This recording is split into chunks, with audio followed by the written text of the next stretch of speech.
All right, we are now live, baby. This is Nick Horton, the Iron Samurai, and this is an interview with, tell me your name, brother. Erik Blekeberg. Awesome. And if you haven't noticed, he sounds like Stephen Hawking today, and that's his real voice. He is that smart. Yes. Anybody who talks like Stephen Hawking must be smart. Actually, we're having technical difficulties with the audio, but it is still intelligible so long as you speak robot. So if you speak a little robot, this is going to be perfectly fine. I'm going to dive right in. I'm here at the gym, so if you hear a bunch of loud banging and crashing in the background, it's because people are doing what they're supposed to be doing. So why don't you go ahead and give me a little bit, like if you're in the elevator with me and you want to give me a 2-minute spiel on who you are and what you do, why don't you throw it down for me? Okay. Well, I have 2 coaching gigs. I work at Army and Navy Academy High School in Carlsbad, California. I also own a small gym called Swampmore Weightlifting. That's in Oceanside, California. It's the same basic area in County. And I'm as well a teacher at a local college. I coach weightlifting for high school and people in their 20s, 30s, and beyond from there. That's what I do right now. Awesome. Awesome. So, you coach, okay, so at a high school and at a college? I don't coach at the college. I teach at the college. I coach some college-age people. I teach anatomy and physiology. Great, great. Oh, nice. Very nice. Have you ever gotten anybody to be recruited out of your A&P class? I have gotten a few people to come by and check out the gym, which is a start. But yeah, that's just this last semester. Yeah, nice. So why don't you tell me a bit about the coaching side? What kind of stuff, I mean, what kind of athletes are you normally seeing, and what kind of training are you doing with them? At the high school, I get boys of all sorts of different athletic levels. They're high school boys that compete in a lot of different sports.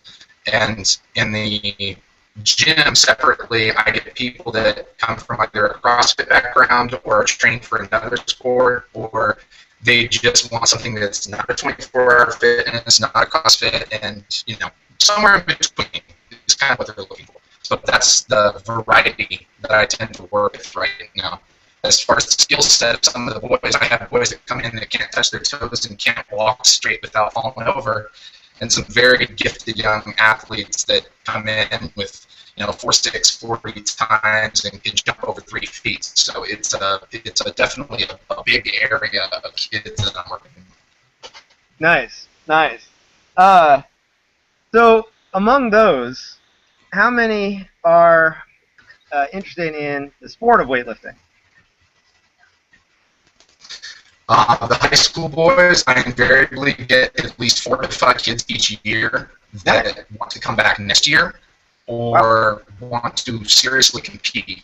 My first year we took 3 to youth nationals. This last year we took 2 to youth nationals, but we would have taken more just with the age, the age break where they turn 17 to 18. So they'll be looking to go to junior nationals probably in 2015 instead. Oh, excellent. Nice, man. So at least 4 to 5 there. As far as the Squatmore gym,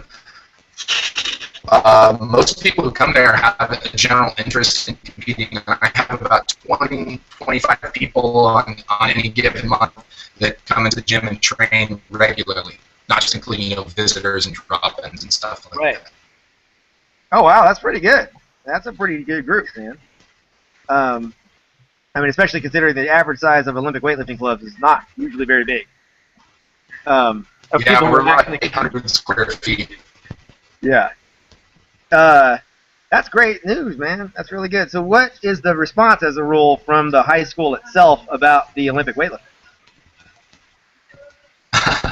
Initially, there was a little bit of fear coming in, especially after I remember when I launched the team, it was right after the 2012 Olympics, and so everyone had seen Matty Steiner hit himself in the head bar. And so I, of course, had people worried that kids were going to drop bars on their heads and decapitate themselves, etc. But the big thing that I tried to focus on, and when the order went through, I ordered some high-tech plates. Everybody knows high-tech. I got the technique plates, and I tried to show them what I did, and everyone was very supportive, and now they're even more supportive after seeing the I mean, everybody loves winners, and when they saw, oh, we got people going to the national level, they got excited about it and started supporting the program more. So it's really going into a positive direction. There's invariably always some parents that say, I don't want my kid to lift weights because it will stunt their growth or something like that, but it's usually a lot of myth busting, and it ends up coming back that the kids that really want to be in there are in there, and the parents are usually pretty supportive. Yeah, that's really cool, man. I mean, I could kind of understand you really started with some bad timing. I mean, right when the one injury that's happened in weightlifting in the last, 10 years. You just that's one of those things. He came back. He did the same thing in 2008. Yeah, it was one of those. It's funny about weightlifting because the injuries are so rare, so when they happen, everybody notices. It's a bit like plane crashes. Versus car wrecks where they happen. The parents are fine with the kids playing soccer and football, where injuries are everywhere. But God forbid you do weightlifting. You might, maybe, if you become a world champion, drop a weight sort of on your head, sort of. Well, yeah. So many concussions in football. It's crazy that they think weightlifting is the dangerous thing. Yeah. Perception's a very strange thing. But that's cool though. You've gotten it, to grow there, and people have gotten on board. What's your funnel look like, really? Like when you're primarily looking at trying to recruit new freshmen in to your team, or is it one of those things where you just take anybody at all? It's pretty much that. It's taking anybody that comes. Our student body at the Army Navy Academy is fairly small right now. We have maybe a total student body at limit of about 400 cadets total. That's from 7th grade up through 12th grade. So I just take whatever kids come my way. Sometimes I get lucky and I get some real studs. Sometimes I don't. We just spend time learning and trying to build a love for the sport with them. But these last 2 years have been pretty lucky for me. I've gotten some good kids. They've done really well, have wanted to work hard. And I'm starting next year where I'm going to be working with the 7th and 8th graders. Right now, it's just been 9th through 12th grade. So I'm now working with the 7th and 8th graders this year. I'm really small class, probably 6, maybe 6 to 8 kids. Keeping the classes really small because they have such a small middle school program in other sports that they need to divvy them up for. So I can't take them away from football, I can't take them away from wrestling, etc. That's why our competitive season is spring for weightlifting. Oh, okay. Okay. So that's pretty interesting. You have to really work around the schedules of the other sports. Yes. Is that been kind of a pretty, is that kind of a struggle with the other coaches? I mean, you finding yourself facing off a bit with them, or is it more of you finding a way to work everything out? It's a little bit of both. I say that in the instance of sometimes there's always a kid that's very gifted. Let's take a football player or wrestler, maybe even a kid that ends up signing up for track and field. And I am, because I don't want to, rustle any feathers, and the kid should do what he wants to do. It's not about what I want, it's about what the kid wants to do. So if he wants to stay in weightlifting, I'd say he's absolutely welcome to do so. If he wants to go into another sport, he's absolutely welcome to do so. The only problem I think I've run into as far as with some of the coaches is they think that I'm out to turn every athlete on my campus into a weightlifter. When I do let them know my first job is as the strength and conditioning coach for the high school, and so I'm out there to make all sports better. And the Olympic lifts, as you and I both know, can help with a number of sports, whether it's football, basketball, etc. So it's just getting the coaches to understand that I'm not out to try and steal from them. Some of the coaches kind of learn that. Newer coaches that come in are a little bit hesitant and very protective of their lifters, but it ends up equaling out in the end. Oh, I can understand that. Yeah, I mean, I've run up against that in the past too, where sport coaches are a little worried that you're trying to take them away because you're not just a strength and conditioning coach. You're also a person who is a sport coach of another sport. Yeah, and that can be kind of an issue. I think one thing that I find is uh, kind of hard sometimes is that kids that age they can play more than one sport, but sometimes the sport coaches don't want that. Like they really want you to just you're playing basketball or whatever it is, and that's it, and you're gonna do it all year long, nonstop. And so of course any sport, even weightlifting, which really doesn't negatively impact anybody's sport, uh, can be seen as a competitor. I don't know. I mean, is that I know like with myself, a lot of the young kids, especially, we run up by far the biggest thing we run up against is that they don't spend enough time on strength work, uh, and they spend almost all of their time on like sport specific stuff because their parents and even the sport coaches think that's the thing to do. Is that something you're regularly seeing? Yes. Yes, overall, a lot of the kids, it's I'm sure you've probably seen the strength and speed continuum as far as absolute speed versus absolute strength. Yes. Yeah. Yes. So you have a lot of kids specifically, and it's not as much seen in football, but in all the other sports, it's playing the sport nonstop, where they said, "Oh, we have to make them faster." And basketball is the big sport at our school, so the basketball coaches originally were concerned with, "Oh, it's going to ruin their shot. They're going to have so much power behind it, they're going to lose their grace, their skill behind it," and so they feel all the excess strength will impact their skill level in a negative way. So that's what they're concerned with, is that drop in skill. And there's invariably always, as research has shown, there's an adaptation to it. Practicing the skill as well as building strength, the skill improves, and it's been trying to show them that, because I usually get one or two athletes that come in on their own time and start working with me. They get a lot better, and then the coach starts saying, "Oh, okay, now it's time to start actually putting them in the weight room because, wow, the kid's knees to stop hurting, his back to stop hurting when he's playing, etc." So it usually becomes the selling point of reduction of pain is the number one thing. I get that. Yeah. So you're kind of using the proof is in the pudding method of just doing a few test cases if you happen to show up. Yeah. How about with parents? I mean, I know with myself, it's not even just with the coaches. It's probably the worst struggle with parents who really want to see their kids get a scholarship or something like that by the end, and they're pretty hard to convince sometimes. And I don't know. That's with a coach, at least. If you convince them, well, they got all the athletes, right? With the parent, it's like one by one by one.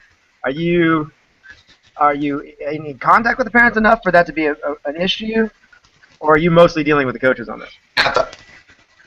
At the high school, because we're a boarding school, I don't really have to deal with the parents super often. There's certain cases to where the parent they're a local student, and I'll have to talk with the parents. But by and large, the parents have been very supportive, simply because it's something that keeps you out of trouble. And we're a boarding school, military school, so in some cases we get more troubled kids. Yeah. So it really gives them something to focus on to get better. So the parents are always supportive on that end. And I've gotten a few to where they're against lifting weights because they think it's going to stop the kids' growth, but it's never a strong enough belief that it will stop them from trusting the sport coach or even myself. It's interesting in that case. As far as some of the other, because I work with other high school kids from other high schools at my gym, Swampmore, their parents love it. They sign them up and say, this is great. I see him working better, working harder. They're getting more flexible, etc. It's just the kids' interest. I think it might be even the area that we're in here in San Diego is a little bit more accepting of things. Potentially because of CrossFit too. I mean, it's huge here. We have as many CrossFits as we do breweries in San Diego. Oh, so, wow.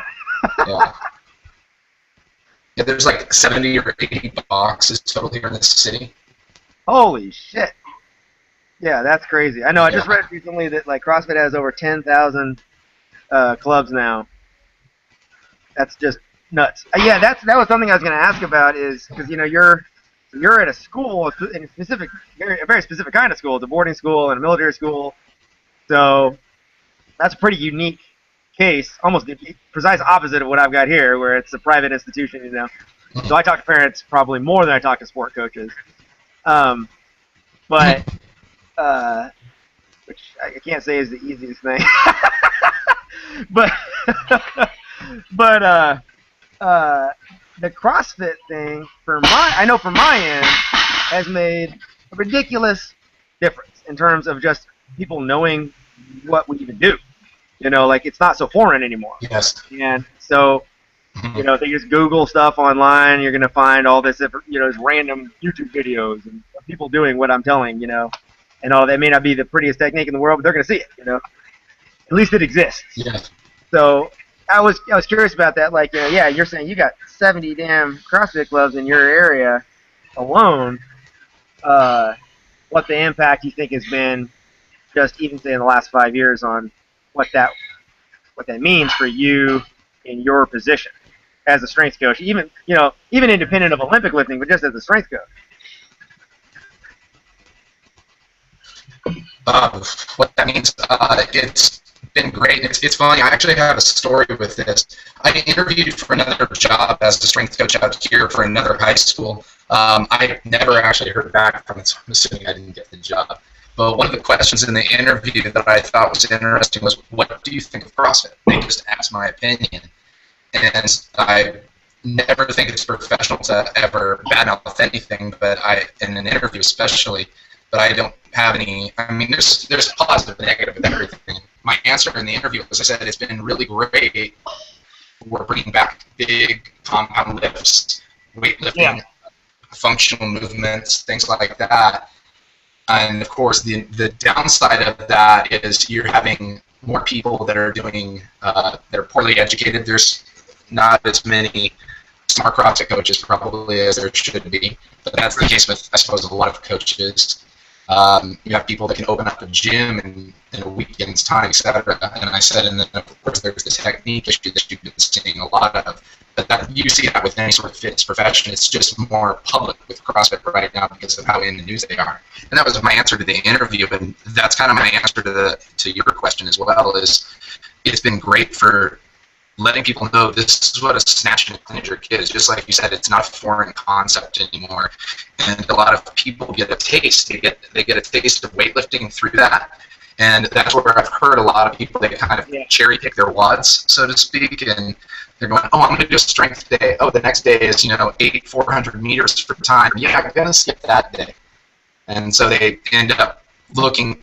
When they find me, a lot of other people find me because they're looking for something that's not a CrossFit gym, something that's different, that's just lifting focused. And I feel because of the CrossFit environment is the only reason that I am an Olympic weightlifting focused gym solely. That's the only reason I can exist right now, is because they've laid the groundwork to actually, to actually have this be a little bit more popular. Yeah, absolutely. I would agree with all of that. I think that that's probably where the biggest help to people who are not in the CrossFit world has come from that just happening. It's just that the familiarity now is there. I mean, everything else that comes out of that is probably up to us to just decide what to do with that. But it's been certainly pretty substantial on my end. I've been coaching for 20 years, and I've been doing Olympic lifting coaching for 10. And for the first number of years, man, nobody knew what the fuck I was doing. They had no idea. But now, because of CrossFit and stuff, I mean, it's really been a completely different planet on that. It makes people more accepting to the strength and conditioning programs as well. Initially, the gym was primarily machines, and of course the focus was bench press. We had 4 or 5 bench presses lined up against the wall where normally a squat rack would be when I came in. And when I came in, I started to change things and introduce the Olympic lifts, introduce other exercises, med ball throws, different rotational movements, specifically for baseball players. And it changed their perception as far as how strength and conditioning should be done, especially because they saw the kids started moving better. They were becoming injured less on the field, and they enjoyed the training program. It was also a little bit cheaper to purchase the equipment too, as opposed to a $2,000 calf raise machine. We could, buy a few $100 barbell instead. Oh yeah, yeah. I would. The difference in just price for equipment is ridiculous. Like that's been amazing. Just because there's a market now for things like that. Even what's funny for us is like the kilo plates. The kilo plates used to be much more expensive and just harder to find. You didn't have a lot of options. And now, even though most CrossFits is still using pound plates, there's at least a much larger market for kilo plates. So the price has gone down quite a bit. And now we have options. It used to be basically none. But now it's quite a bit. It's pretty cool. Bars, just even like that $200 to $300 bar range, it just exploded, that market. Weightlifting shoes. I mean, Lord, man, weightlifting shoes. Like you almost had to like send away for some dude to make them in his own like garage with hand tools in the past. And now, even Reebok makes weightlifting shoes of all weird companies to do it. That's pretty cool. I mean, so that's that. I am kind of curious about specifically though with Olympic lifting, because that's part of what you're doing. So in addition to the strength coaching, do you notice that difference in the kids? Like, is the awareness of just Olympic lifting as its own sport, regardless, independent of just lifting heavy weights, but Olympic lifting as a individual sport that isn't powerlifting or bodybuilding? Have you noticed any change at all in like the way their perception of that is? Like, do they know that before they see you? Do they know that weightlifting is a independent sport? Is that what you're asking? Yeah. I'm curious about yes, that. and I actually have. Well, and I actually, it's funny you say that. Is I remember I wrote a piece for for Performance Menu as well, as far as what I do to get the kids involved in weightlifting. And the big thing that I actually start doing is I have a TV in there, and I have the old Iron Mind DVDs. Oh yeah. All the different training videos and competitions, and I start playing those the first week. We during the last 10 minutes or so, we stretch, and then I have the kids kind of sit around, and I give them a history lesson, if you will, on the sport. And then on all the kids now, all of them have smartphones. They all have Instagram and Facebook. And Instagram, I feel like, was tailor-made for weightlifting. It's perfect. It's like 10-second clip. You can show a lift, and it's like, oh, that was so cool. Yeah. And so I found a lot of the weightlifters on Instagram.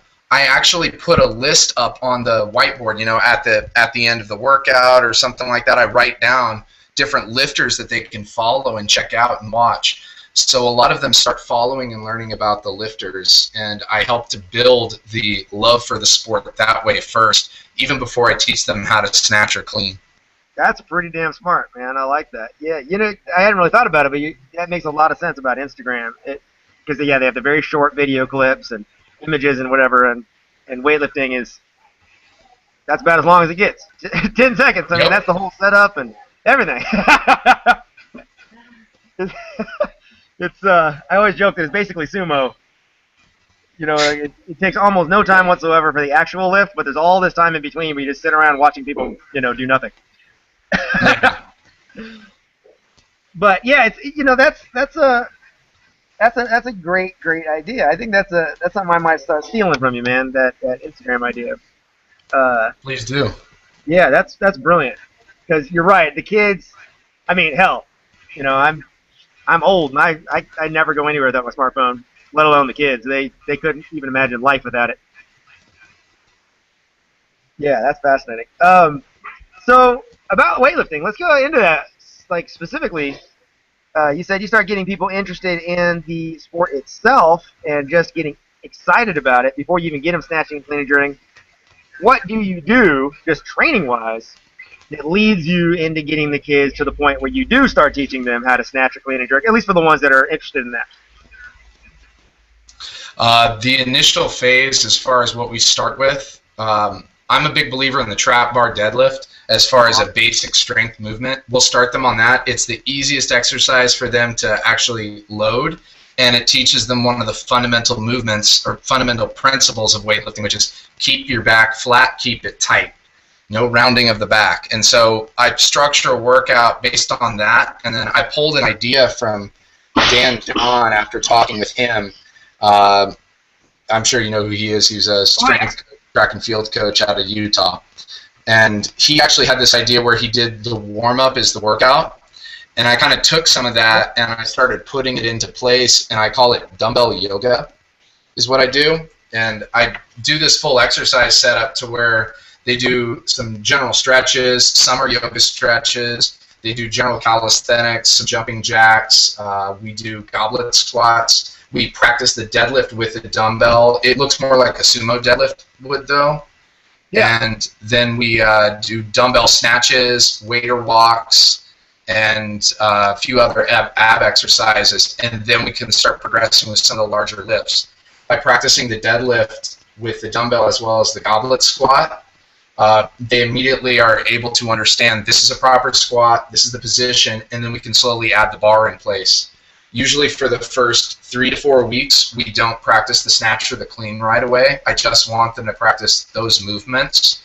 And then we start adding in, I teach the clean first to the boys, and a lot of it is simply because the clean is the easiest for them to learn up front, and it gets them excited. My first year I taught the snatch first, just because I said, okay, this is the most complicated lift, so I want to make sure we spend more time on it. And then I could tell the kids weren't as into it, so now that I teach them the clean first, they get a little bit more excited, and so that's the only reason why I teach the clean first. People talk about which lift to teach first, whatever works for you. Yeah, amen. That's kind of the progression that we use, and then I have a workout series that goes beyond that for the rest of the year.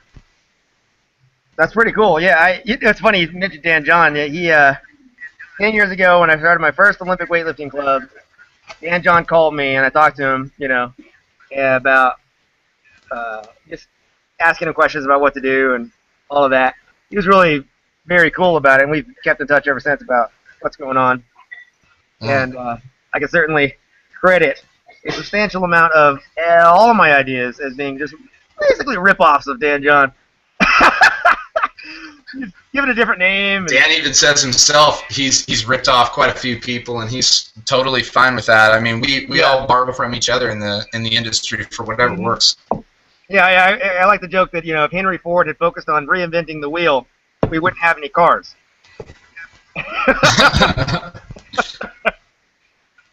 Which maybe would be good, I don't know, for the environment, but nonetheless, the point stands. Yeah, Dan John's great. I like what you're saying there about on a couple of points I think I'd like to kind of go into a little bit.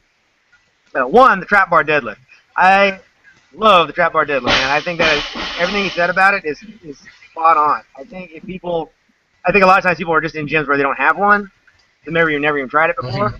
But they're relatively cheap to buy, and so if you happen to be in a garage gym or a CrossFit gym or something like that, it's totally worth going out and grabbing one, because it's a great way, especially for beginners, to learn just how to move your body correctly with actual weight and have some fun with putting some weight on the bar, because they'll probably start trap bar deadlifting successfully and with good form long before they can squat with good form or do a regular deadlift or clean or snatch or anything.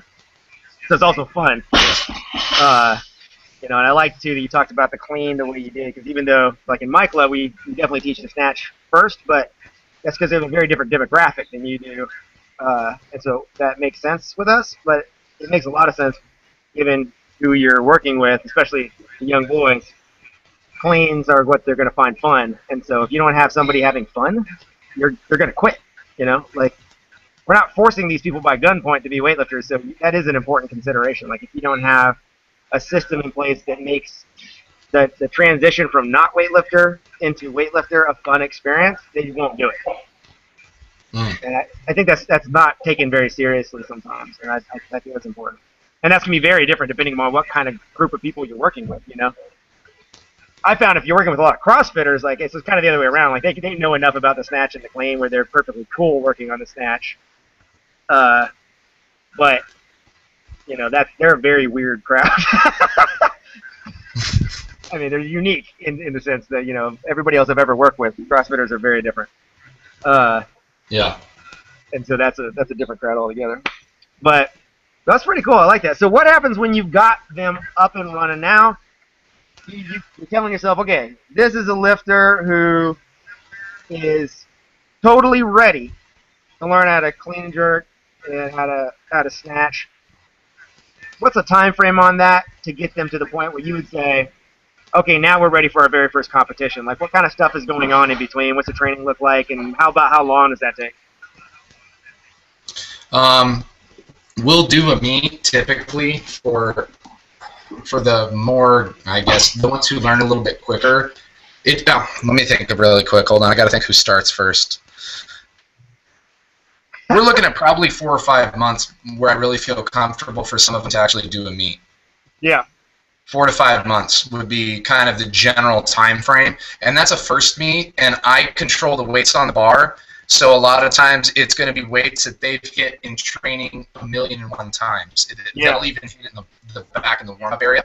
And a lot of times people make the mistake, I think, in some of the competitions of trying to shoot for PRs all the time. Yeah. Whereas for my boys, it's about, I mean, it's not necessarily about the 6 for 6 per se, but for me, I like to say I'm shooting for the 4 out of 6 and hopefully the 6 out of 6. And what I mean there is I want the kid to feel like he's challenged, but I don't want him to feel defeated at the same time.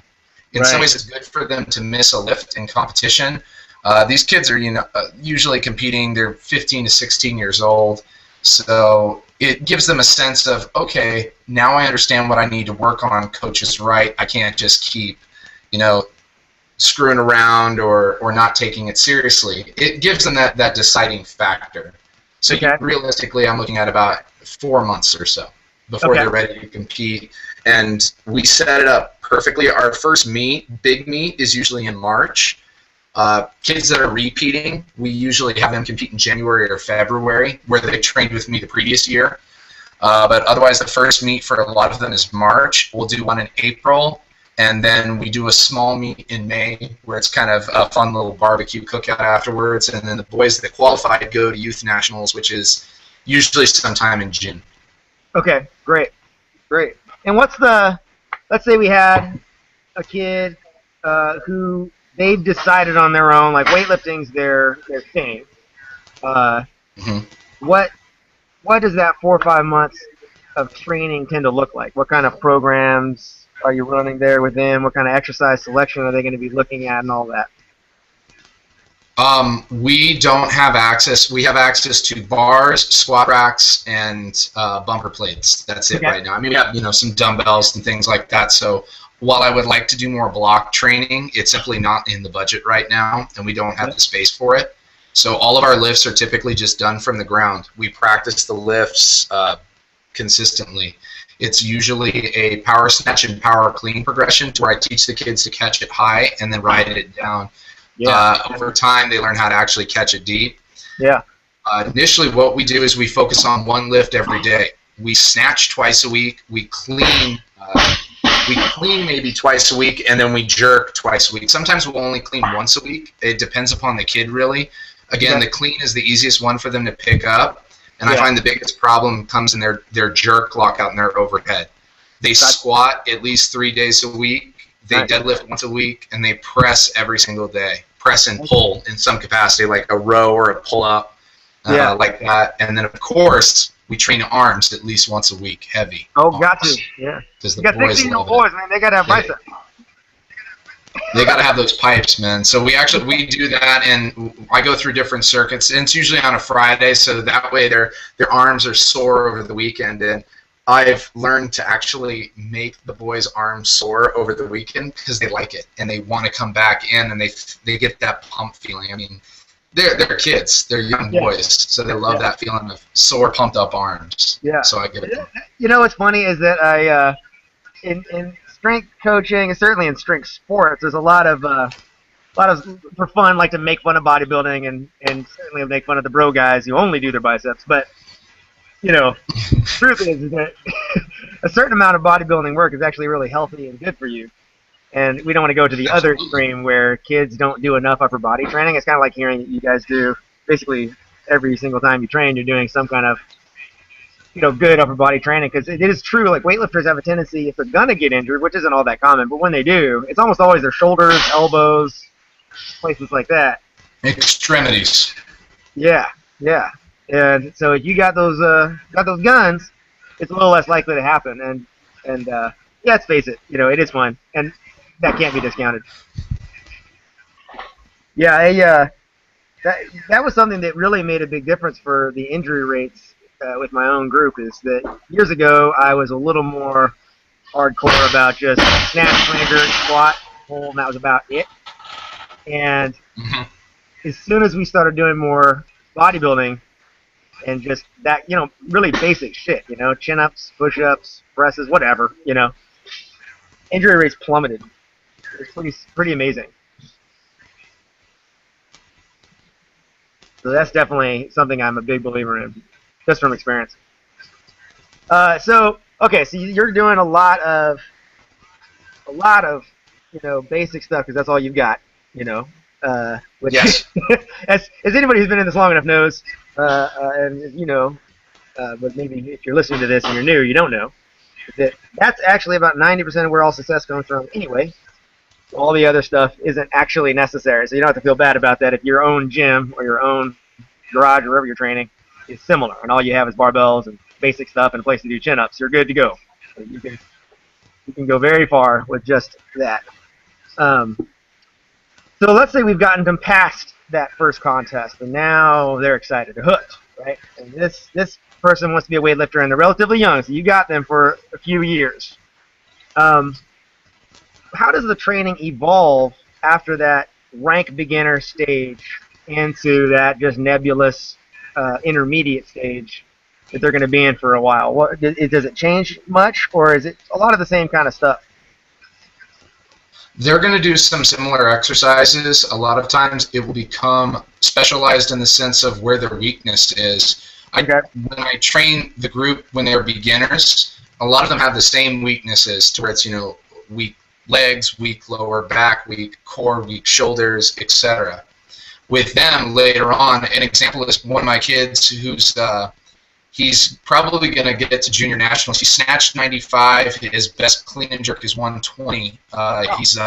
He weighs in at about 80 kilos, so he could make the cut if he wanted to, but I want him to be heavier. And he has issues with his grip where he pulls early. So for a lot of him, I have a set of blocks that I brought in to where he comes in. He does his block work on Friday, because he needs to learn how to keep his arms straighter. We've also done specific pull exercises for that. It just becomes refining it over time to where he becomes more consistent at the heavier weights, and then after that, it's purely about building strength. Those are the guys that I feel comfortable with, and this is usually when they're starting to get to 16. Well, after their first year of training, I feel more comfortable with them squatting heavier more consistently. Gotcha. I'm maybe one of the few weightlifting coaches I know of that actually does deadlifts on a somewhat regular basis. Sure. To where the boys deadlift once a week, and I really find that important. They also do more heavy good mornings and things like that. Yeah. And it's simply to build up total body strength, and that makes them more comfortable going into the lifts. That's really how the training evolves from the beginner to the intermediate stage. It's just getting them more consistent and getting them stronger with the compound lifts. So, let me make sure I got this. Are you doing it's pretty intuitive, so like each individual, after they gotten past that early stage, you're going to really kind of dial things in for them specifically, rather than, say, like a whole group doing all the same shit. Well, and that's true, and it's exactly for the simple point of what you said earlier of some boys will just like to do it recreationally, which is fine, and some boys will want to take it more seriously. The boys that are just doing it recreationally typically need a lot of the same stuff, and they're not interested in some of the other special exercises. They just kind of want to do the lifts and be done. They're not super serious about it. Whereas I have the more serious kids, they're the ones that I have focus on specific areas of their pull sequence. Maybe it's of their leg strength, maybe their back strength, etc. And we have a real conversation about it, and we put together different post-work exercises to where some of their main lifts, everybody, snatches, clean jerks, squats, everybody does that. But then there's certain supplemental exercises they might do that will help them snatch better or clean better, etc. And it does become intuitive to a point. Okay, nice. So with someone who, again, they're past that rank beginner stage, and they're mostly just doing weightlifting, not necessarily doing another sport or doing training for another sport. What kinds of like, total volumes and loads, like I don't need numbers or anything like that because I know that we don't always count those things, but just on an intuitive level, how much like total work is really being done with these guys at that age? Like, what do you kind of feel like is a good like starting ground? Let's say if somebody was going to start working with kids the same age that you're working with, and wants to kind of get a good idea about where you can really take these kids. Are you talking about days per week of training? Yeah, load like volume? yeah, sets, reps, like how much time in the gym, how many hours, that kind of thing. Oh, okay. Well, we're kind of limited on the schedule at the high school, and a lot of the schedule I have to build around the fact that we are a military school. The hard thing is on Thursdays, we have drill practice for a lot of boys. So they're out in the sun in full camos doing formations and marching for, 3 hours plus. So that day, Thursdays, their warm-up is hydration. They drink water for their warm-up, stretch out, and they'll probably just do a light squat set, maybe no higher than 80% tops. Yeah, yeah.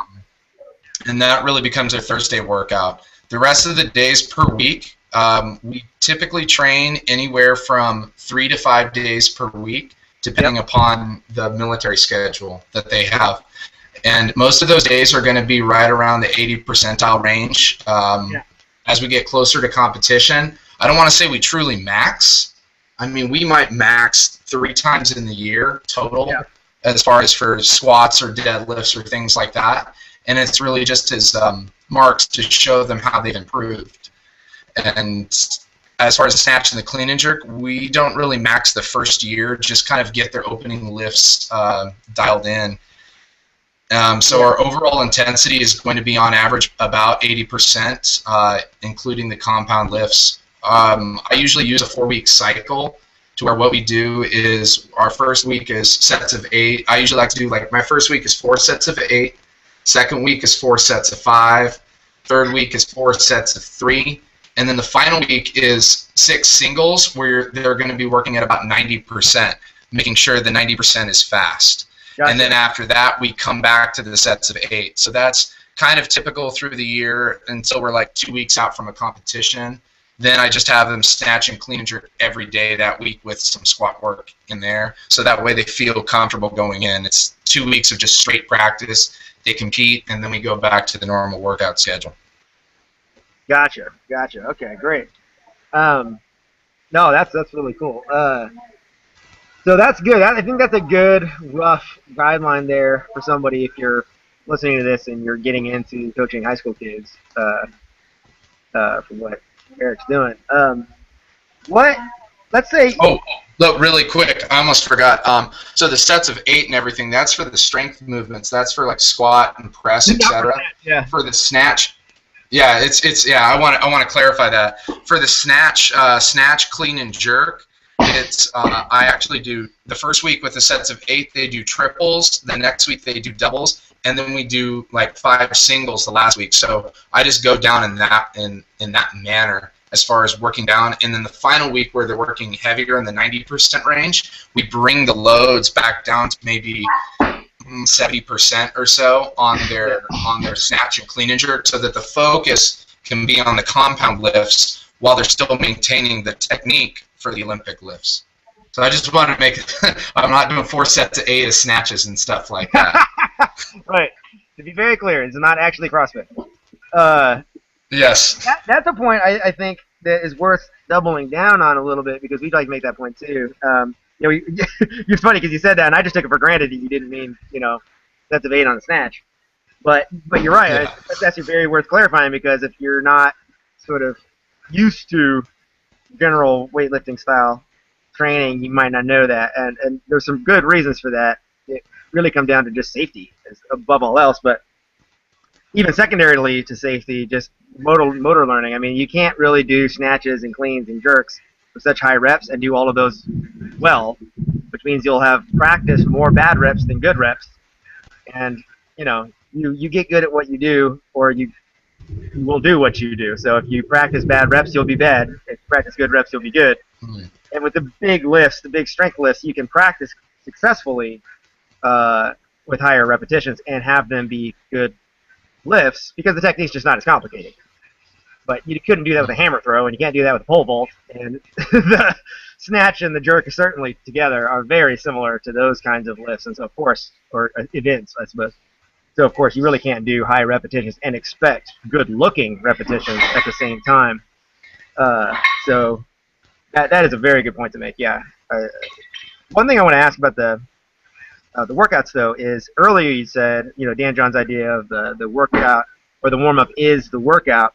Is there some element of that that's still continuing with your lifters as they get more advanced? Are their warm-ups still pretty extensive? I mean, do they kind of count into they're not their as volume? No, that's the big dumbbell yoga thing. It's like a 30-minute workout / teaching tool that I use with the boys. That actually gets cut down quite a bit to where we just do a general dynamic warm-up. Gotcha. I'd usually say right around winter time is kind of when we start it, like when winter season, after the fall season is done, is when we actually make the full shift. And I don't want to say I don't eliminate it, but it's really cut down to where it's maybe like a 10-minute warm-up to where the boys come in, they do some, foam rolling, and then we go through the general warm-up to where it's a few goblet squats, a few push-ups, general calisthenics, and joint warm-up. And that becomes it. It's not this massive practice. We do cut it down over the course of the year. Okay. Yeah, that's interesting. Yeah, I was curious about that. So you say a dynamic warm-up. What is that for you? Like, what kind of stuff are you doing? I think the warming up in weightlifting can be so ridiculously varied, and I think it's a good place to kind of discuss what you need to do to get into your workout every day so that you can do so safely. What do you guys do specifically for a dynamic warm-up?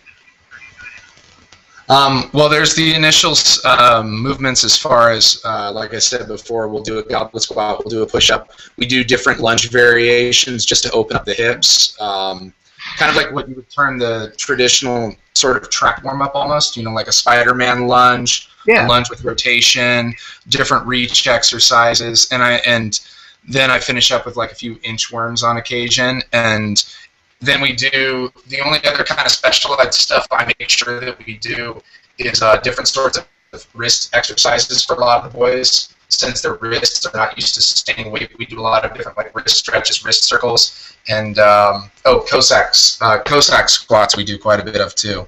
Oh, nice. Well, not like a lot, but enough in the warm-up to help them build their balance and to open up a lot of their adductors. Nice. Did you hear that, Chip Conrad? He's speaking your language, man. Cossack squats. Got my lifters in the background laughing. Chip Conrad's a good friend of ours, and he's all about the Cossack squat. But yeah, that's cool. I like that. I've really, certainly in the last, it's one of those things. I always tell people, do what I tell you, not what I did when I was 20. Because like I've got massive, god-awful, lifelong injuries all over my body that I acquired all before I was 22 years old. And I've been injured plenty of times since then, but none of them are the permanent kind. They all go away. But I trained like such a moron before I was 22 years old, and I've been by the time I was 22, I'd already been training for 8 years. And like a moron. I mean, it was really bad. And a lot of it comes down to that. Like, I did not do anything that looked like what we would call mobility training or warming up. Any of that. And at the time, I'd had, a 3 times body weight back squat. I had more than that on a deadlift. That is not healthy. When you have, no mobility whatsoever, and you never bother warming up extensively. So that's one of those areas I think a lot of adults are coming in with actually very, very little experience in serious training. CrossFit is certainly bringing in a large group of people who don't really have a background in sports and training, but they want to get into that kind of stuff. And I think a lot of some of the stuff in CrossFit is actually really good. The excessive like focus on mobility is wonderful. Like I really, really like that. Like that's something that I've seen a massive improvement on in the people who just randomly walk into my gym. Way more mobile than they used to be 10 years ago. Yeah. But I think some of the like connection with like specifics on things that are really good for someone who's going to lift really fucking heavy weight today are not necessarily the same, and so that's really good to hear. I like that. So let's say you had full control and you're a dictator in your school and you can do anything you wanted with these kids. What are some things you'd change in with the training of the kids or whatever else that would make you even happier with what you've got right now? There's three things that I can think of off the top of my head. The first would be actually increasing budget. Okay. We have I don't know if it's appropriate of me to say my budget, but it's very, very limited. Very limited as far as my overall budget is, to where I have to make shift a lot of what we have. And I've even donated some of my own equipment. So the first thing is budget. I would give weightlifting in a weight room a larger budget. The second thing would actually be, and it's something that I've proposed for the past 2 years and gotten denied, is having AM training sessions. We just train in the afternoon. I think they need to train in the morning as well. And it doesn't necessarily need to be heavy, but it would be something that would start progressing them. And, you know, maybe just a little bit of light warm-up. Again, the dynamic warm-up, maybe some light squat or one or two lifts, and then a little bit of stretching before they go out for the day. The third thing would simply be a little bit more backing. As far as dictator of the school, something that I'm looking into and still trying to figure out all the red tape for is every high school out here, and I'm sure you're in North Carolina, Nick? Yeah. Something out here is we have the CIF. All sports are CIF. It's like the NCAA is for college sports. Gotcha. I want to try and get weightlifting to be CIF. I think it actually needs to be NCAA. I think we talked about this briefly. It's just making sure that it has that kind of support, and that's something that I would like to see is simply more amount of support to where we host more meets to where it's not just me running the meet, it's the school. The school is behind the meet entirely. And those are the three things I can think of off the top of my head that we could really do. I bet that a lot of people in your position would sympathize. I mean, Tamara right now, she's going into a PE teacher role at a new school, and yeah, the budget issue is a big deal. That's a tough one. This is a good segue, actually, because I wanted to move into your third point, which is getting weightlifting into more of a, I guess what you might call a official capacity as a sport in the United States. It does have kind of an oddball sport quality or an extreme sport quality. We're like 2 steps removed from being like skateboarders. We'll see weightlifting at the X Games. Totally. I mean, I could see it, you know. So that's a really good one, and that would take a lot of, I think, organizing among a lot of us coaches and kind of pushing the issue together as like one large unit. Yes. That's what that would take. So that's one, I think, avenue that I think that's a must. So it probably has to happen, and so that's something that if you're a coach and you're listening to this right now, let's start making that happen. I think that's just an obvious that has to happen. You know, I would like to hear though, what are some other things you would like to see starting to happen that would help the sport itself in weightlifting that you know, you've observed that from your angle? What are some of the things that you would love to see starting to happen more? I'll start with a few positives that are already happening. Is the popularity as far as how great Nationals was this year. I mean, Phil Andrews and the crew at USAW is doing a great job running the competitions. Youth Nationals was, I think, the first one that I got to see how well run it was, where they had all 3 platforms. It was works on everything, brand new. And now this Nationals, they had Elico everything. The platforms were nice and set up. And it's going to be important to keep that quality up in the future for the competitions, so that we're not running it out of a roller rink like it was back in 2013.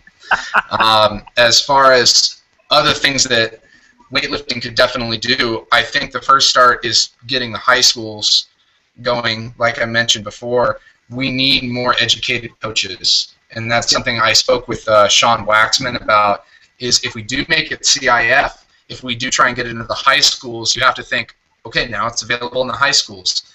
Weightlifting is now a sport. Here's the equipment that's easy enough to buy.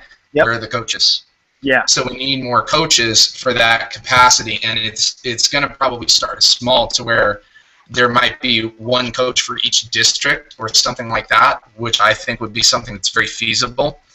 Sure. From there, I really, really think that USAW needs to start pushing into the colleges and make it an NCAA sport, so that it will actually get scholarships, so that way you have such a drop-off right now. And that's where we look at Youth Nationals was the largest meet we've had yet. 530 people total, 530 kids total at this meet. And you have more and more of the younger kids, these 13-year-olds coming in. So if you really want to keep that up, the next step is really making sure, because we have that drop-off once they become juniors, simply because they're going to college. They don't have that access anymore. So we need to get it in the colleges and potentially get scholarship programs, or at least a club program at many colleges. The last thing that I think that we could, oh man, I should have thought a little bit. The last thing I know that we can definitely start doing is getting money to the athletes. And I know there's a lot of people that have talked about this before, but just getting the athletes money and getting them paid for lifting, if they're good enough. Yeah. Yeah, those are some of the big points that you could really do. And I mentioned before of getting weightlifting on ESPN, or getting it available on TV. And I think, oh, that's the last thing that I was going to say, is all of these things, the paying of them will help the number one issue, which is we have more people interested and we're getting more lifters. We need more fans. The fans are what bring more money to the sport. They're the people that aren't just lifting, because we can't keep expecting to make money off of all the people that are just paying to lift. We want people to pay to watch to lift, to buy a T-shirt that says, you know, what is it? You used to run PDX weightlifting, so you know, a shirt that says PDX weightlifting is the team name. You have team shirts, things like that fans can buy, and that would be huge. I think for the sport of weightlifting is to really build a fan base. Yeah. That's something I'd like to see.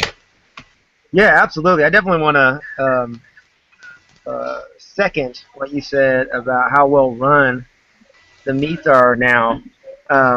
And how much better they're getting. If you're brand new to the sport, you've only ever seen one or two of the top meets being done, you might not know the absolutely dramatic difference that has happened in the last just couple of years, let alone the last 10 years. I mean, you know, well, I started 10 years ago in weightlifting, and specifically in Olympic weightlifting. And, I mean, it was a tiny, tiny sport back then. Very tiny sport, and there were local meets that were bigger than the national meets. And what just happened at nationals is night and day. I mean, that is just remarkable. And I was pretty blown away and excited by how, you know, just straight up badass it was. So they're doing a great job. I'm pretty excited about it. That's one of those issues where I you know, you and I talked about this previous to the interview, where, you know, I feel like USAW is doing a pretty damn good job. A lot of what needs to be done now is the stuff that, you know, you and me and the other coaches are going to have to band together and do. You know, it's a lot of just serious nose to the grindstone, grassroots stuff. All the things you just talked about that's not even possible from you know, some person in the offices at USA Weightlifting can't just magically make that shit happen, right? Like that's stuff that we have to somehow pull together and show, well, there's a big enough community here that's going to actually make that happen. And that's where I think we are on that cusp, that we are now at a point for the first time where there's just enough coaches doing this and just enough weightlifters coming in where we're at a tipping point. I think if we do it right, we can tip right over and really see some dramatic changes in the next, say, 5 years. So I'm pretty excited about that. I would kind of like to go in a little more about, like, what would you, like you said, when we can get certain things done about getting weightlifting in the high schools, but then where are the coaches? So what would you like to see? What would you have hoped to see when you first started coaching about, like, how to get yourself into those positions, how to be educated in the way you would wish you were educated, all that kind of stuff? What are the things you're looking at doing? I mean, this is an area I'm very, very interested in, just hearing from people, in part because part of our goal is to educate more coaches and help them, like this Weightlifting Academy, getting them set up. And a lot of what we've been doing and trying to do more of in the next few years is putting together programs just as, external education, like after you've done your USA Weightlifting cert and all that other kind of stuff. Well, what do you do now? How do you even run a contest? All this stuff that we all had to learn magically on our own, Like, what's the stuff you would wish to have known? What's the stuff you wish there was more information on? You wish there was more education out there available for? What's all that stuff to you? As far as things that I wish there were more of, a lot of it is, well, it's been refined too. I think when I first took my USAW, it wasn't as organized as it is now. It's getting better. I know I've been assisting at a few USAWs. Cool. I'll be teaching them here soon. And one thing that I think that it's teaching progressions. The teaching progressions is the first thing that I felt like I needed, and it's now become better over time. And I've gotten really good at teaching progressions and even troubleshooting certain things, troubleshooting certain problems. And I think a lot of coaches don't know, they can't squat down all the way. The bar is moving forward. They don't know how to get their head through on the jerk. What do we do? How do we fix it? Yeah. And it's providing them with some sort of troubleshooting issue, because we're not all coming in, these perfect supple leopards, so to speak, coming in to actually coming in to lift. Everybody's a little bit bent, everybody's a little tight, and everybody needs a little bit of work, and it's troubleshooting that, which I think will help a lot of coaches out. Yeah, as far as meet stuff, you honestly learn more. I learned more about meets just by going to them and watching them. I mean, I didn't have anybody to help me with that. I just learned by watching. And I feel there's plenty of resources if you just go and watch. One way to actually, I think, to get more coaches in general at the high school level is if USAW did kind of an outreach program and to each one of the high schools in the area, they hire out a specific coach. Like maybe they go out to you and say, Nick, here's 5 high schools in the local area, contact them and offer them, dare I say, a free USA weightlifting clinic for their coaches or for coaches in the area that are interested. So that way we can actually start to put it in there. One thing that I'm doing out here is I'm actually organizing events with the athletic directors from the local high schools to do almost like a mini health fair or a demo, to where we'll just bring out a platform and a set of weights, and myself, a few boys, a few girls will lift, and we're fishing. We're looking for people that are interested in the sport or are like, that's cool, I'd like to learn how to do that. Or even if there's teachers that want to learn how to do that, coaches that want to learn how to do that, so that we can pass that on and make it more accessible and more visible to more people. That's a great idea. Yeah, I like that a lot. I think that one of my issues, I think, with weightlifting as a rule, from many different angles, is that I feel like the barrier to entry has always been a little too high. And sometimes it's something simple like, the cost of a USA weightlifting certification. Well, I don't think that it's an unreasonable cost. It's just maybe we need, like you just said, like some intermediary steps for people to take in order to kind of move them up to the ring where they go, okay, I'm serious enough about this. Now I'm going to get my USA weightlifting certification. That $500 is no big deal. But if you literally are like, I don't know any coaches, I don't know where I would go to learn anything, and you think, well, if this is the only way I'm going to learn anything is to pay $500, I'm probably not going to do it. I think some other things are, just CrossFit helps with this a little bit because, of course, they do snatches and they do cleans and they do jerks. So they certainly sort of lower the barrier. I think one of the things I've always had an issue with is the excessive elitism in weightlifting that make it out to seem like if you're like on two angles. One, of course, if you're a weightlifter and you're not already really good, well, you know, we're going to be a little too harsh about it. I think that's been a little bit of a barrier for a lot of people, is the excessive elitism there. But I think what's worse is what happens with coaches, is that there's been like a tendency even to go so far as to say, well, you're not a real coach until you've met blah, blah, blah, blah, blah. And a lot of those standards are rather silly. Like you've never taken somebody to nationals, or you've never, whatever. You don't have these people lifting this much weight or whatever in your gym, and you haven't done this many years. It's like the sushi chef model, right? Like you're not a real sushi chef until you take 20 years, right? And that's just not how it works in the sports that are genuinely popular. You know, if you're in baseball and you grew up doing Little League like I did, the fact of the matter is most of your coaches, they really didn't know a lot about baseball. You know, I mean, they played baseball, but it's not like they were the greatest coaches on earth. But the good news is they were there, and you had access.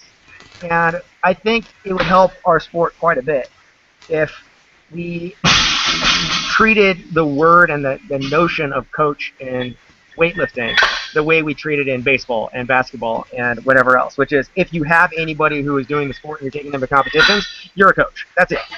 You know, Tom Hertz, who was, my mentor, who kind of helped me get started and move up in the sport, that's what he told me day one. You know, the very first person I ever brought to a contest, he said, look, man, so long as you got one lifter and they lock out in a contest, you're a coach. And I thought that was brilliant because it was true. Like, I was very nervous. You know, I started a club in Portland. There was no clubs there. There was nothing. And there are very few clubs in the entire state. And I didn't know what the fuck I was doing, man. My very first contest I did was the very first contest I coached anybody in. I didn't even do my USA weightlifting until 2 years after I had started competing and coaching. And so I always had this, like, sense of myself, like, well, I don't really know what I'm doing or whatever, which is that part's the good part, because that was true. I didn't have a clue what I was doing. But the bad part is, I think, without that backing of someone saying, no, you are in fact a coach. Like, don't do this thing where you basically become defeatist and quit, and then there's no club anymore, right? I think there needs to be a big push in our sport where we say, you just need to start coaching, period. Because you have an interest in it and you love the idea of that, and the only way you get good is by doing. So we're not going to make you feel like shit about the fact that you have only been doing this for 2 years or whatever it is. But you are a coach. Because the truth is, that's where we're going to get our coaches from, right? Like, all coaches start out that way. And all of the new high school coaches we want, that's what they'll be. All of the new just clubs that will open up in CrossFit gyms, or the clubs that will open up in just what used to be a sports performance club, and now they also have a weightlifting club or whatever else. They're new.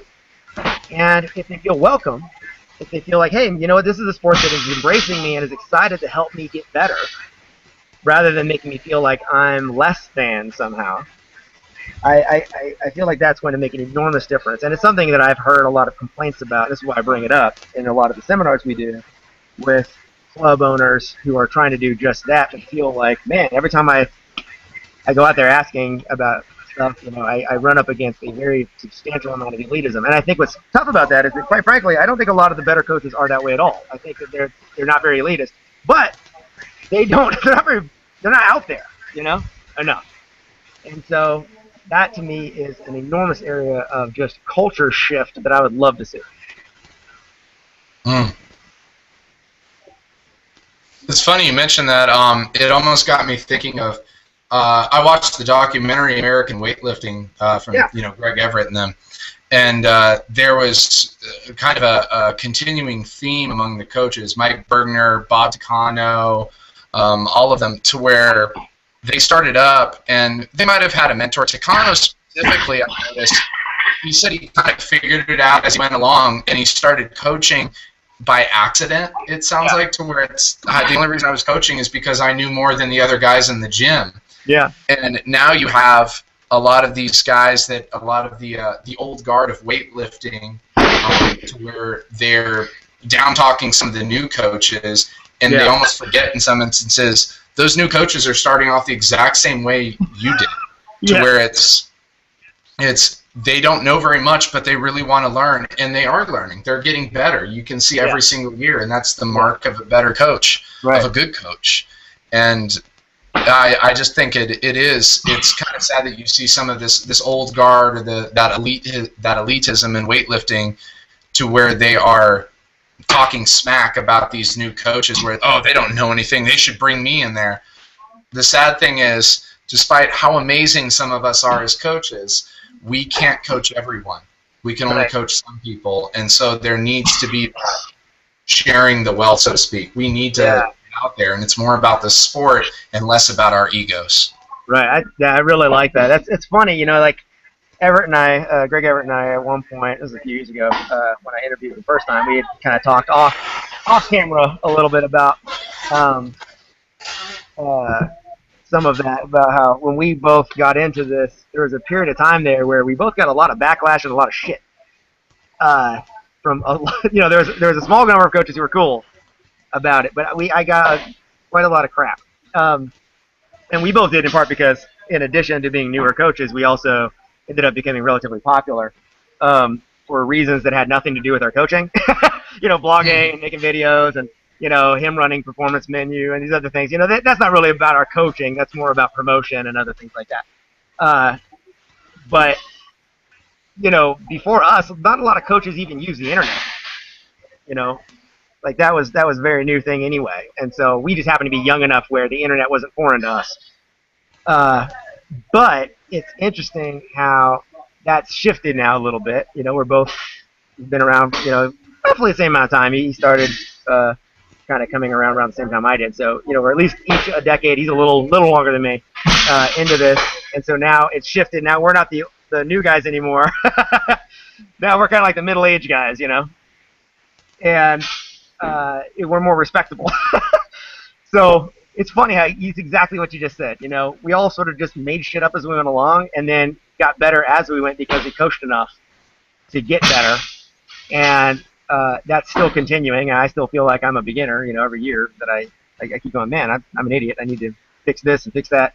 But it's not what a coach is like today. It's whether or not they're continually improving, which is precisely what you said. And I think my experience has been new coaches have been voracious learners. They want so much to learn more. And they're the opposite of arrogant and all of that stuff. They're very humble and are looking for more knowledge. So that's who we want, right? I mean, we want to create an environment where those people feel as welcome as humanly possible, because they're precisely the kind of people who are going to be great coaches as the years move on. Cameron, do you have a theory for me? What's that? In case my Google dies on me here in a second, because my battery's about to die, I'm warning you right now. But a cord is on the way. Yeah.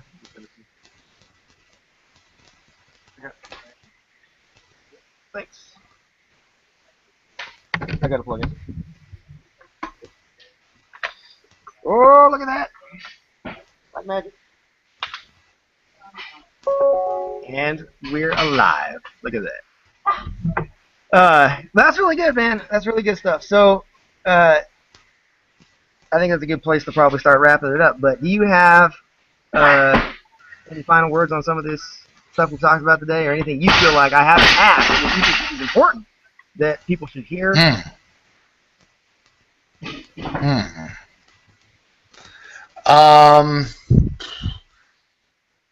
If you're on, I guess, to anybody out there who's listening, because this is a full live feed right now, like people are listening. Yeah, I mean, they could be right now. It's going to be recorded for later. It's recorded, so it'll be up. Cool. Well, I guess to anybody out there who's on the fence about coaching is start coaching. Get out there.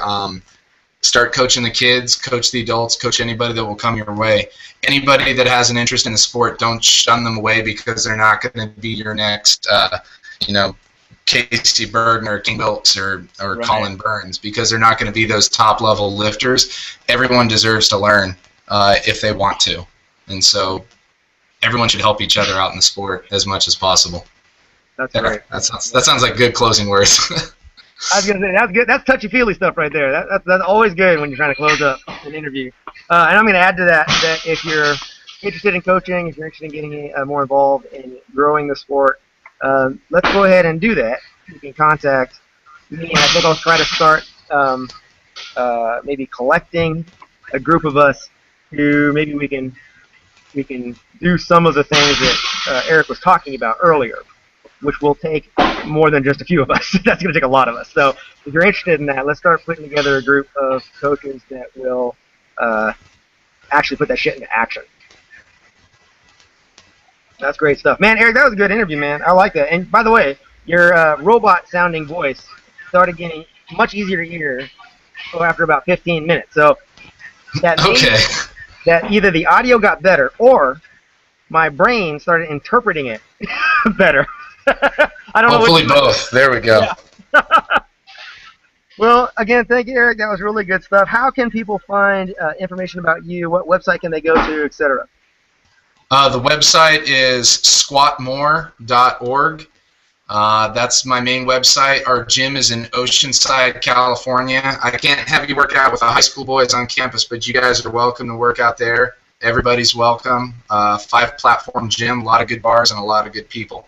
Excellent, man. Yeah, so squatmore.org in Oceanside. That's awesome. You guys got actual sun out there. All right, well, Erik, I'm going to sign off and click a little button down here, and I'll catch you on the flip side, brother. Thank you much, Nick.